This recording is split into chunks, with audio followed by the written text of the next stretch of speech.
Hello. Hi there. I'm Todd Saed, certified United States professional tennis association teaching tennis teacher. Played tennis for 60 years, also a retired professor.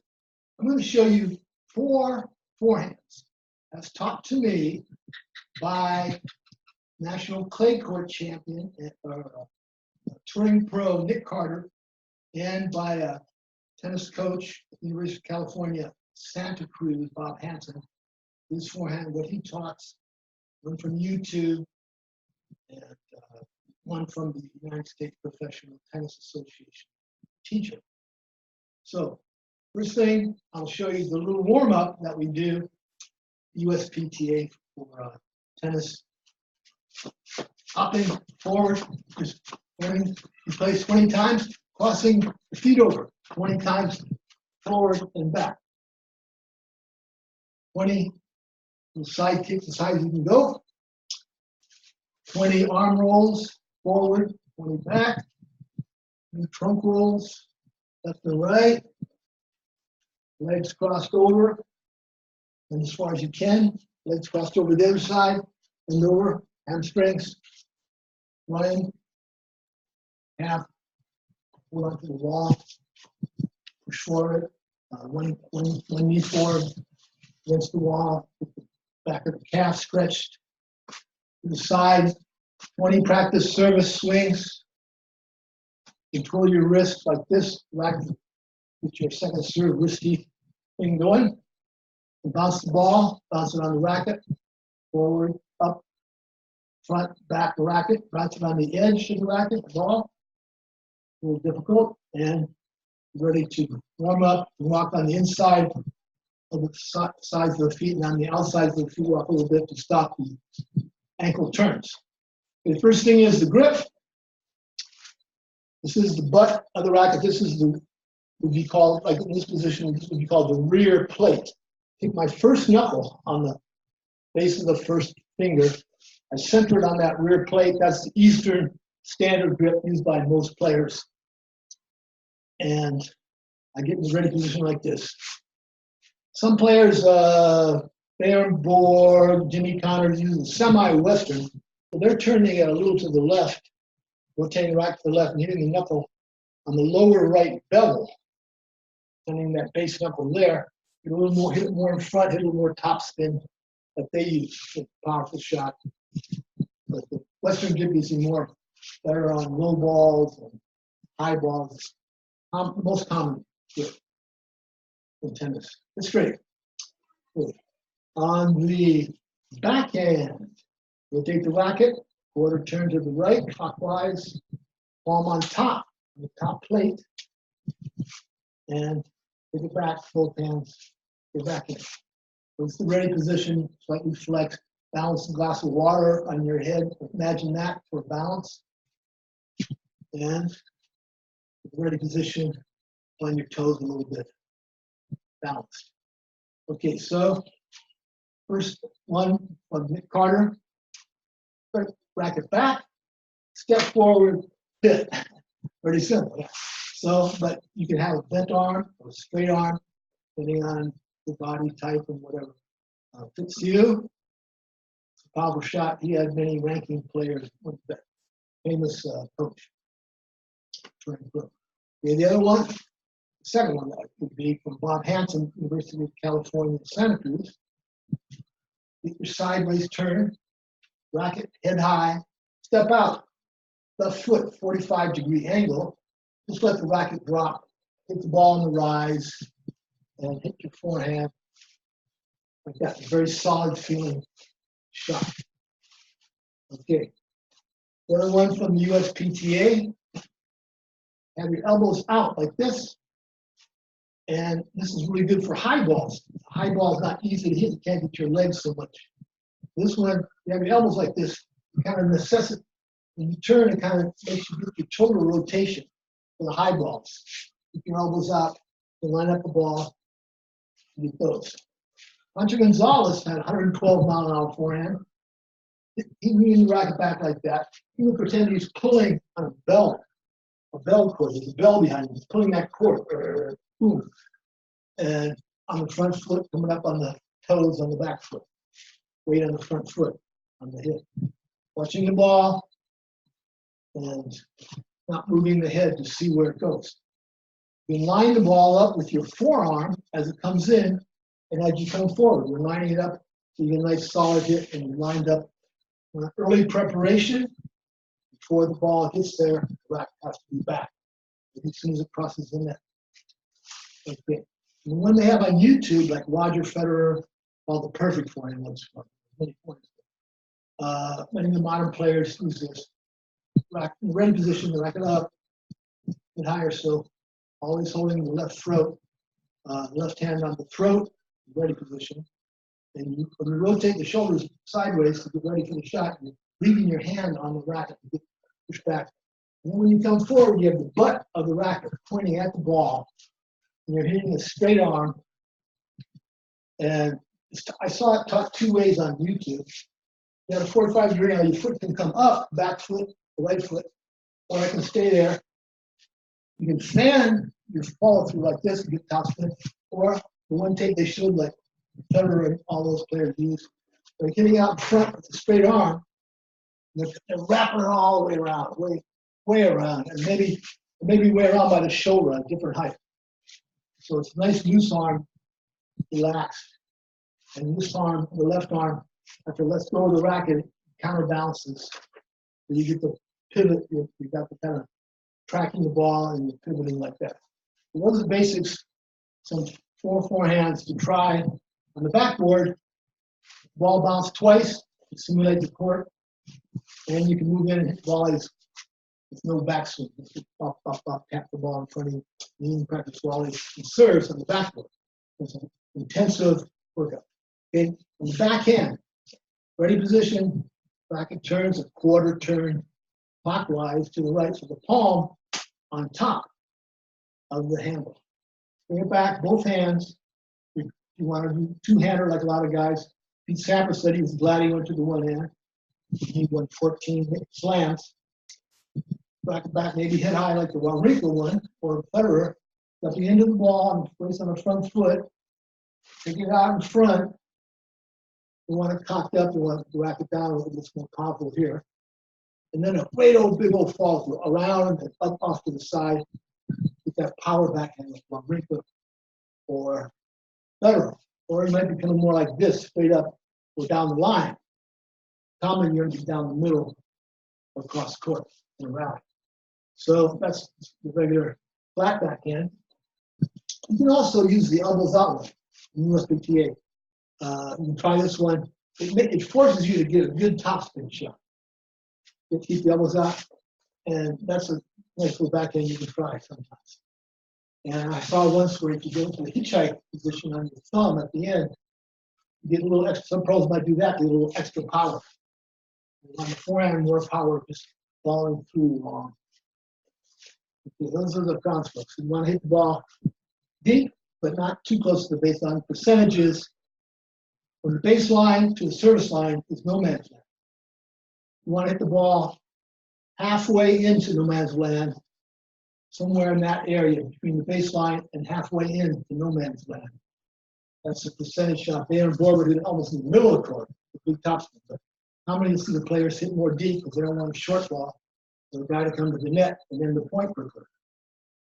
If you do get the short ball, it lands more than halfway into the no man's land between the service line and baseline, no man's land.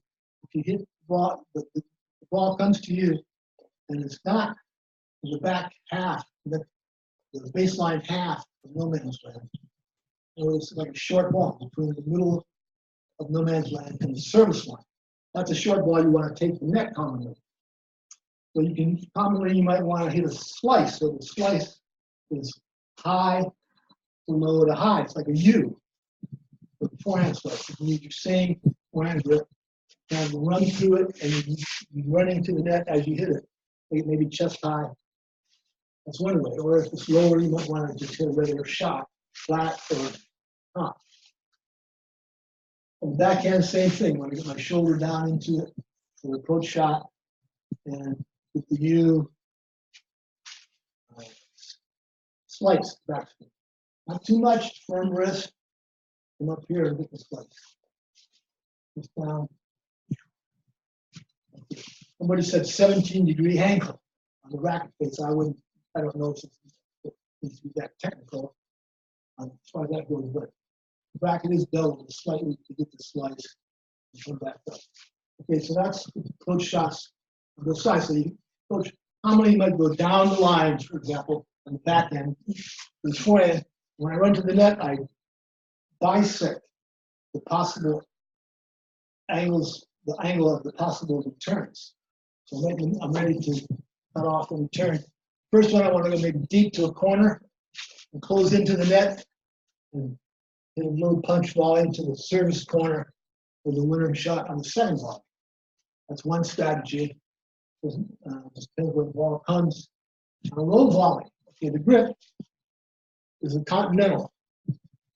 So this is the upper right bevel. My knuckle centers on the upper right bevel here. Backhand and forehand, the low volleys. You might like chop a tree for the low forehand volley, like that, on the backhand. We practice this on the backboard, no backswing, just keep the racket in front, tap the ball, hit volleys on the backboard. And so that's the volley. You can also get a little shoulder turn, but get a little extra power on the volley to kind of turn into it. Commonly though, you want to just block it, because if you take a swing, that's where the arrows come from mainly, for intermediates or people beginning advanced. So otherwise, if it comes higher, you want to take a swing volley using your normal forehand or backhand grip. You can use two hands also on the backhand, gives you a nice solid swing volley. The ball is higher. You want to pause it out so it doesn't get short or into the net. So that's some of the volley stuff. You can practice on the backboard too. Okay, if he lobs you, goes high, you want to, it's way, way high, you've got time to let it bounce. You can let it bounce and take all your time, take your time and hit it winner. Or if it's, good lob where you got to take it in the air, use the same grip, continental grip, upper right bevel with the knuckle, back straight back, no wind up. Go up after the ball. You got to be sideways. Might have to backpedal or turn around and run. And then you probably see them kind of jump and do a little scissors kick as they hit it. The front foot come out and like that. You want to go up after it aggressively, get the top of your reach, put it where they aren't. Put it away from them. You can use deception if you catch them out of the corner of your eye, your peripheral vision moving, and then you hit behind them, so forth. But your peripheral vision also sees the opponent. That's why you just have to watch the ball. You have to focus on the ball. And that's on the ground strokes too. Okay, so that's the overhead smash unlocked. A lob, you hit the ball, say there's a rope 18 foot over the net. You hit the peak, the ball peaks there like a parabola, so it will go deep into the back court of the opponent. Over his head is an offensive lob, a little lower where you try to get outright winner, but a pro would probably pick that off. Lob is very basic, especially for doubles. Bobby Riggs said, always remember the lob, the lob, the lob. Keep you in the point in some cases. Now the serve, same grip, continental, upper right bevel, knuckles, base knuckle center. First serve I would think of is wherever you're ready position, kind of holding the racket here, with the ball in your hand. You want to place the ball, not throw it up. Place the ball, arm comes all the way up, back shoulder down into the trophy position. They used to talk about not doing exactly the trophy position. Sometimes on YouTube now they do that. Racket down, coming forward with the edge of the racket, leading, then pronate. So your wrist turns out as you hit the ball to get the power, and as you pronate, you follow through all the way down. You get to the top of your reach. You want it to the top of your reach. You throw the ball a little bit higher over the right shoulder, about top of your reach, about 1.5 feet or foot into the court. The ball goes long, it is too far back over your head. If it goes short, it's too far forward. You practice 20 serves and 20 overheads before you start your match to get that in place. Okay, so also on the serve, then, nice loose spigot arm, looking up, top of your reach, follow through. Okay. And for spin serve, second serve, for beginner, intermediates or beginning advanced, ball, you can throw the ball behind your head and spin up like this, the same grip. Where you rack, the ball's rolling off your rack hand from the top spin serve, follow through on this side, and you get a nice little spin serve. Later on, adding the legs and getting more power. And then you can even someday try the twist where you get it back over your head, over the left shoulder, get up from 7 to 11 o'clock and get that big triple twist. That's very advanced, takes long years to maybe get that now. Okay, so those are second serves, basically spinning, top spin, and it'll be more over your head, not over your shoulder on the place-up. Okay, another serve is USPTA showed this one. I want my toss-up, my place-up, to go over my right shoulder, the same, and the top of my reach, and about 1 foot to 1.5 feet into the court, and I do kind of like a shoulder jerk, like a baseball pitcher. He turns his back, and then boom, he just snaps the shoulder forward and just accelerates the arm for the baseball pitch. It's the same idea. I'm throwing the ball right up there. If I had my racket on the ground at a 45-degree angle with the base touching my foot at a 45-degree angle, the other foot in the back, shoulder width, and I can do that and just snap. Another variation like Vic Braden would teach is my hands come back together like this, and then they come forward together. So my toss-up, my place-up is more like this instead of just here. It's kind of here. So I'm bringing the racket, it gets a good body rotation. When the back gets back here, shoulder high, start turning forward like a baseball pitcher, and I can get a nice power serve, extra power in the body rotation, that's what all the big servers do, get the body rotation. So that's another one to try. And the McEnroe one, where you just let the racket hang down, straight down, and your arm straight down.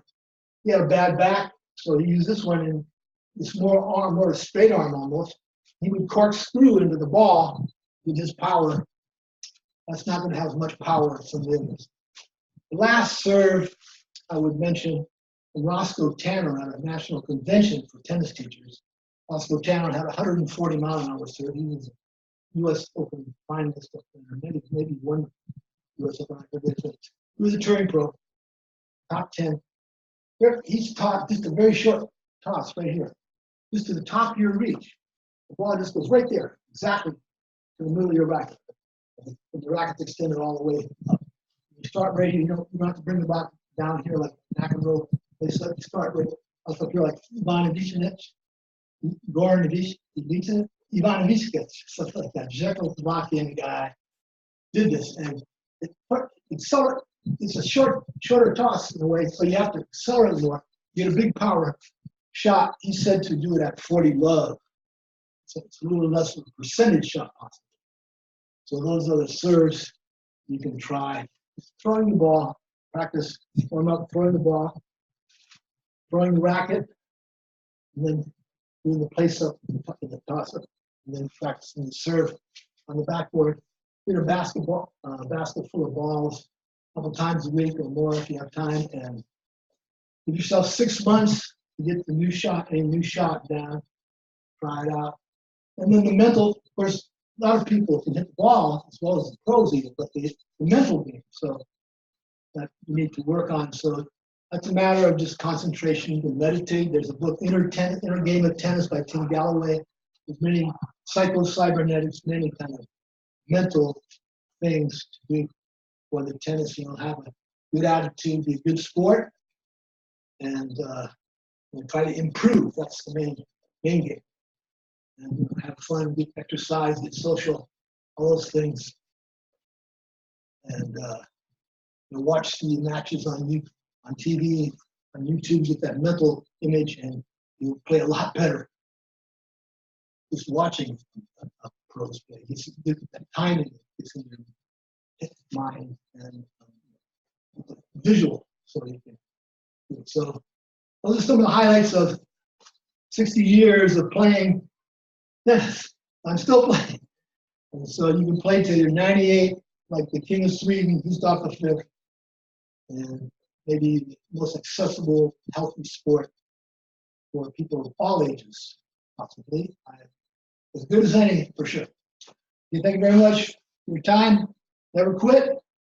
Have a great time. Tennis for health. Yes, play.